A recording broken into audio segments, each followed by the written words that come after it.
है Abu Dhabi, UAE का capital और वर्ल्ड का सबसे पावरफुल और अमीर कैपिटल। नॉर्मली जब भी यूएई का नाम आता है तो लोगों के माइंड में दुबई का ख्याल आता है, वहीं ऊंची ऊंची बिल्डिंग्स, लैविश होटल्स और लग्जूरियस रिजॉर्ट्स। अबू धाबी को मोस्टली लोग इतिहाद एयरलाइंस की वजह से जानते हैं। आपकी स्क्रीन पर इस वक्त दो लोगों की तस्वीरें हैं। आई एम प्रिटी श्योर कि मोस्टली लोग राइट साइड वाले इंसान को अच्छी तरह जानते हैं। ये हैं दुबई के रूलर मोहम्मद बिन राशिद अल मख्तूम। लेकिन आप ये शायद जानकर बहुत सरप्राइज होंगे कि ये लेफ्ट साइड वाला इंसान शेख राशिद से कहीं ज्यादा पावरफुल और इन्फ्लुएंशियल है। इवन के सऊदी अरब के प्रिंस मोहम्मद बिन सलमान से भी ज्यादा पावरफुल।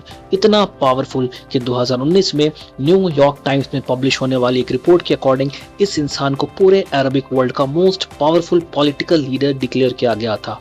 इस पूरे पर्शियन गल्फ में आज जो कुछ भी हो रहा है, यूएई का आज वर्ल्ड में जो भी इन्फ्लुएंस है, दुबई की लैविश लाइफ और स्काई क्रैपर बिल्डिंग्स, इन सब के पीछे एक इंसान है। वो है शेख मोहम्मद बिन जायद अल नहयान, जो अबू धाबी के रूलर, यूएई के प्रेसिडेंट और गल्फ के मोस्ट पावरफुल और रिचेस्ट पॉलिटिकल लीडर है। शेख मोहम्मद बिन जायद असल में है कौन, ये इतना पावरफुल कैसे हुए और वो क्या चीज़ है जिसने अबू धाबी को इतना पावरफुल बना दिया है कि चाहे वो वेस्टर्न सुपर पावर्स हो, अरब वर्ल्ड हो, एशियन कंट्रीज हो या इवन चाइना, आज हर कोई अबू धाबी से बनाकर रखना चाहता है। आइए जानते हैं इस सवाल का जवाब द बिहाइंड स्टोरी की इस इंटरेस्टिंग वीडियो में। अबू धाबी की हिस्ट्री की बात करें तो 18वीं सेंचुरी से पहले यहाँ पर किसी भी ह्यूमन सिविलाइजेशन का कोई रिकॉर्ड नहीं मिलता। हाँ, पर अबू धाबी के आसपास के ये सारे रीजन्स बहुत इंपॉर्टेंट थे और यहाँ पर हजारों सालों से छोटे छोटे ट्राइब्स आबाद थे। उस वक्त के सारे रीजन में सबसे इंपॉर्टेंट और बड़ा ट्राइब्स था बनी यास।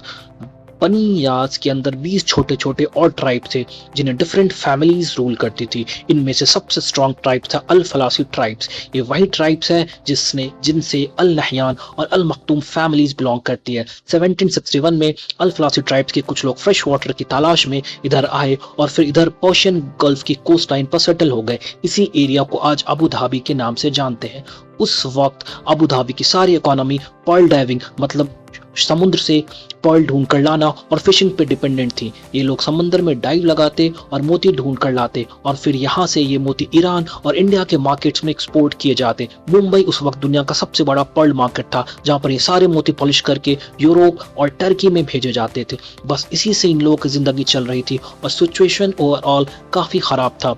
रेगिस्तान में कुछ होता तो है नहीं और सिवाय मछली और खजूर के कुछ खाने का ऑप्शन नहीं था इनके पास। इसलिए कितने 100 सालों तक अबू धाबी की पॉपुलेशन बहुत ही कम थी। इवन 20th सेंचुरी के स्टार्ट में पूरे अबू धाबी की आबादी ऑलमोस्ट 6000 थी। उसी वक्त अबू धाबी में एक और बैड फेज आया जब जापान ने हाई क्वालिटी के polished artificial pearls manufacturing start कर दी और as a result Abu Dhabi के पर्ल इंडस्ट्री की डिमांड ग्लोबल मार्केट में खत्म हो गई। और फिर रही सही कसर 1929 की ग्रेट डिप्रेशन ने पूरी कर दी और लोगों की सिचुएशन और भी ज्यादा वर्स्ट हो गई। हर तरफ गरीबी और भूखे लोग थे और ये हालात सिर्फ अबू धाबी का ही नहीं बल्कि दुबई, शारजा, अजमान और इवन सऊदी अरबिया का हालात भी इससे कुछ ज्यादा डिफरेंट नहीं था। और फिर 1938 में एक बहुत बड़ा टर्निंग पॉइंट आया जब सऊदी अरब में ऑयल के रिजर्व्स डिस्कवर हो गए और फिर सारी वेस्टर्न वर्ल्ड का फोकस सऊदी अरब की तरफ हो गया।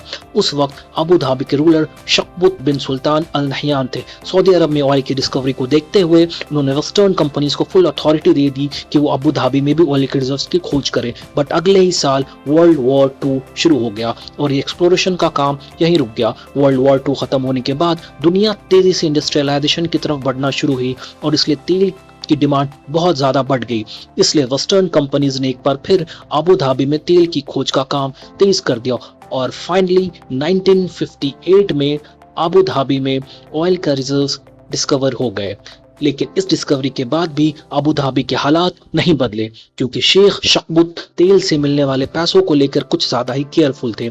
उन्हें ये लगता था कि ये ऑयल रिजर्व्स बहुत लिमिटेड क्वांटिटी में है और अबू धाबी को बहुत सालों बाद ये रिजर्व्स मिले हैं, तो अगर ये एक्सप्लोरेशन इसी तेजी के साथ जारी रखी गई तो कहीं ये रिजर्व्स खत्म ना हो जाए। उन्हें शायद उस वक्त इस बात का आइडिया नहीं था कि अबू धाबी के पास दुनिया का छठा सबसे बड़ा ऑयल का रिजर्व्स है।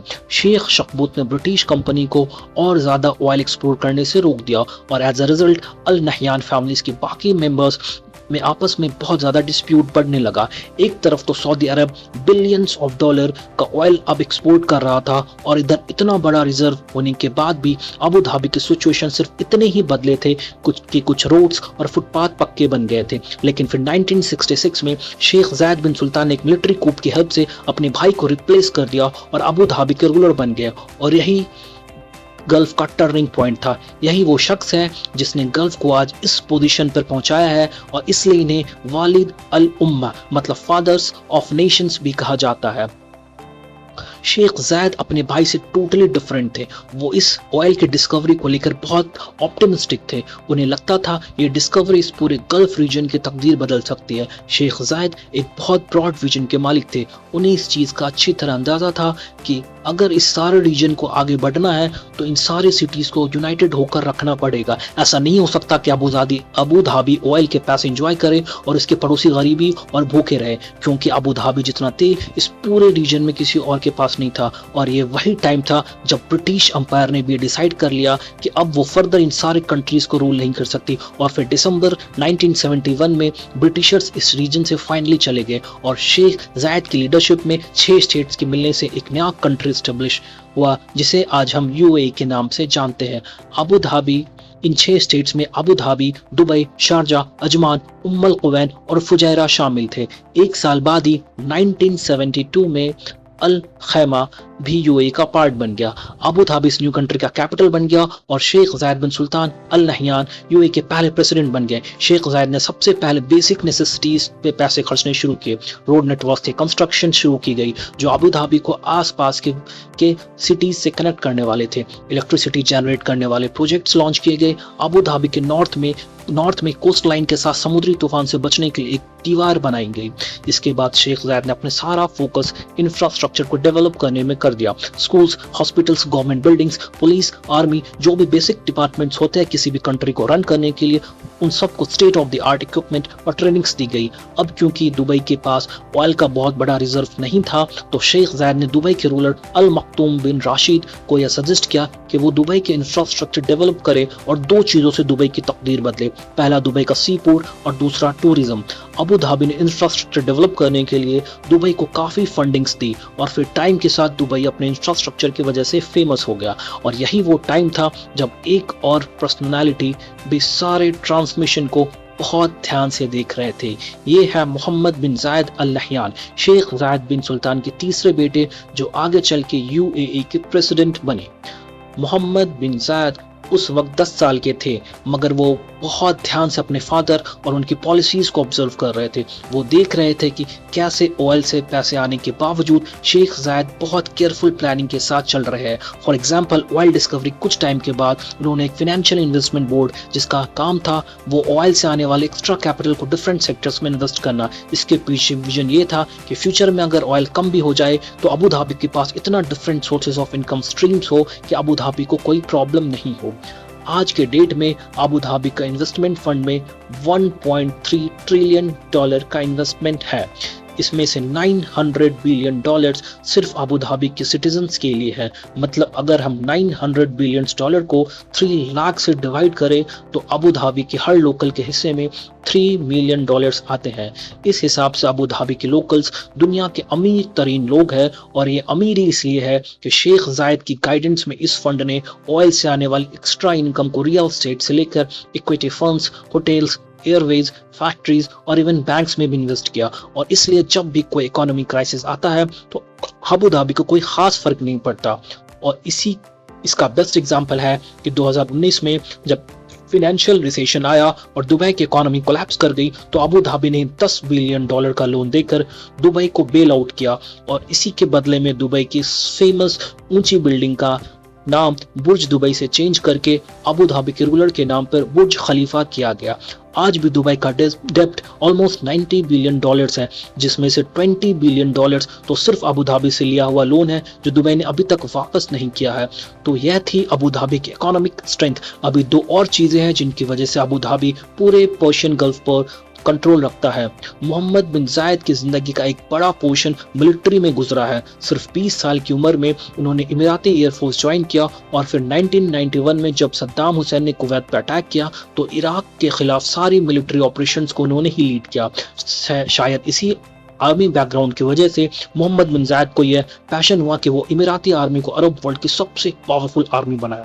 बहुत कम लोग शायद ये जानते हैं कि यूएई को वर्स्ट में लिटिल स्पार्टा भी कहा जाता है और इसकी वजह यह है कि यूएई के पास अरब वर्ल्ड की सबसे वेल ट्रेंड और सबसे इक्विप्ड 60,000 सोल्जर्स की आर्मी है। इमिरेट्स के एनुअल मिलिट्री बजट $20 बिलियन है और अभी रिसेंटली यूएई अमेरिका से THAAD यानी terminal high altitude air defence missile system भी खरीदा है, जो दुनिया की one of the most advanced missile system है। ये वही मिसाइल सिस्टम है जो रिसेंटली अमेरिका ने साउथ कोरिया में लगाया था और इसके बाद चाइना और अमेरिका के बीच अच्छा खासा डिस्प्यूट हो गया था। यूएई सऊदी अरब के बाद अमेरिका से सबसे ज्यादा वेपन्स खरीदने वाला दूसरा सबसे बड़ा कंट्री है। और सिर्फ यही नहीं, यूएई की आर्मी 2003 के बाद से बहुत एक्टिवली डिफरेंट कंट्रीज जैसे कि सोमालिया, यमन, इजिप्ट और इवन लीबिया में ऑपरेशंस में इन्वॉल्व रही है। इसके अलावा यूएई में सारे मेडिकल फिट इमिराती मेल के लिए नेशनल मिलिट्री सर्विस लेना कंपलसरी है। और सिर्फ आर्मी ही नहीं बल्कि यूएई की पुलिस भी दुनिया की सबसे वेल इक्विप्ड पुलिस फोर्स है। अभी 2003 में अबू धाबी को दुनिया का सबसे सेफेस्ट सिटी डिक्लेयर किया गया है और इसी सिक्योरिटी की वजह से आज यूएई दुनिया का एक बहुत इंपॉर्टेंट फाइनेंशियल, कमर्शियल, टूरिस्ट और लॉजिस्टिक सेंटर बन चुका है।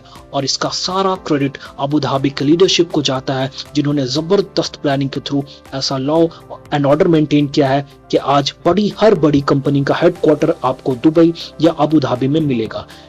यहाँ पर एक कंट्रोवर्शियल चीज यह भी है कि मोहम्मद बिन जायद अरब वर्ल्ड में डेमोक्रेसी के बहुत अगेंस्ट है।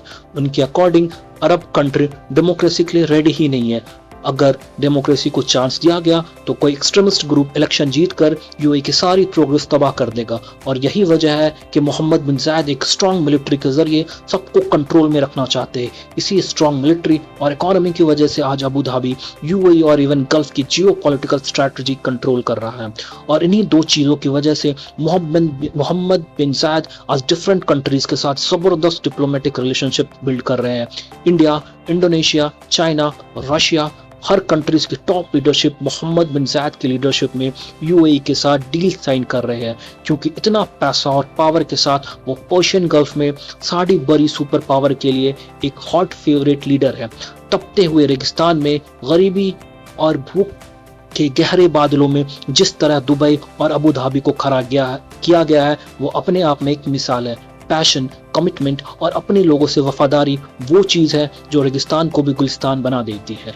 क्या मोहम्मद बिन जायद और राशिद बिन मखतूम के जाने के बाद इस के आने वाले लोग भी इसी डेडिकेशन के साथ काम करेंगे? यह तो आने वाला वक्त ही बताएगा।